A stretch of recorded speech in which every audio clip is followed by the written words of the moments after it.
Apa aja sih harapan dan beban menteri baru pilihan Jokowi?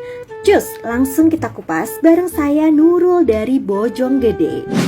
Jadi, Presiden Jokowi itu resmi melantik 6 orang menteri baru.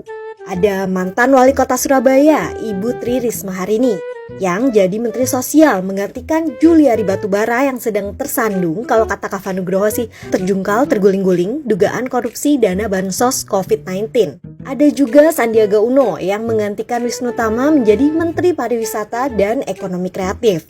Selanjutnya, ada Bapak Muhammad Lutfi sebagai Menteri Perdagangan. Kemudian ada Sakti Wahyu Trenggono sebagai Menteri Kelautan dan Perikanan menggantikan Pak Edi Prabowo, Duta Lobster. Bukan, sorry. Aduh, gimana jelasinnya nih? Jadi seperti yang kita ketahui ya, nih Pak Edi Prabowo ini sedang bermasalah dengan KPK karena dugaan korupsi ekspor benih lobster. Ada juga Pak Budi Gunadi Sadikin yang menggantikan Pak Terawan sebagai Menteri Kesehatan. Terakhir ada Yakut Holil Koumas, a.k.a. Gus Yakut, yang dilantik sebagai Menteri Agama menggantikan Pak Fahrul Rozi.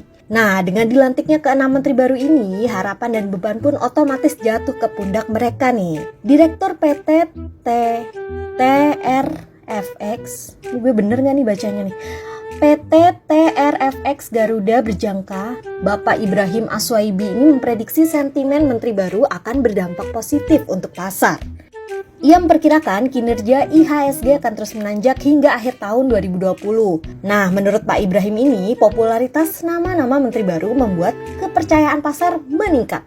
Asosiasi Pengusaha Indonesia atau APindo juga punya penilaian serupa nih. Cuma, Ketua Umum APindo Haryadi Sukamdhani menyoroti pos Menteri Kesehatan yang diisi Budi Gunadi Sadikin.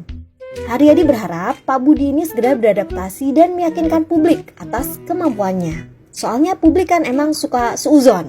Nah, kepastian ini diperlukan mengingat keberhasilan penanganan sektor kesehatan selama pandemi jadi kunci bagi pemulihan ekonomi ke depannya. Meski demikian, perombakan kabinet juga bukan tanpa kritik. Koalisi Rakyat untuk Keadilan Perikanan atau KIARA mengkritik sosok Sakti Wahyu Trenggono sebagai Menteri Kelautan dan Perikanan. Kenapa? Menurut KIARA ya, catat ya Bo, menurut KIARA, Sakti adalah sosok di balik perusahaan ekspor benih lobster. Tapi meskipun begitu, Trenggono mengaku telah melepas jabatan komisaris di perusahaannya. Ia mengklaim akan menunaikan pesan khusus dari Jokowi agar kebijakan pengelolaan ekspor benih lobster dapat dievaluasi.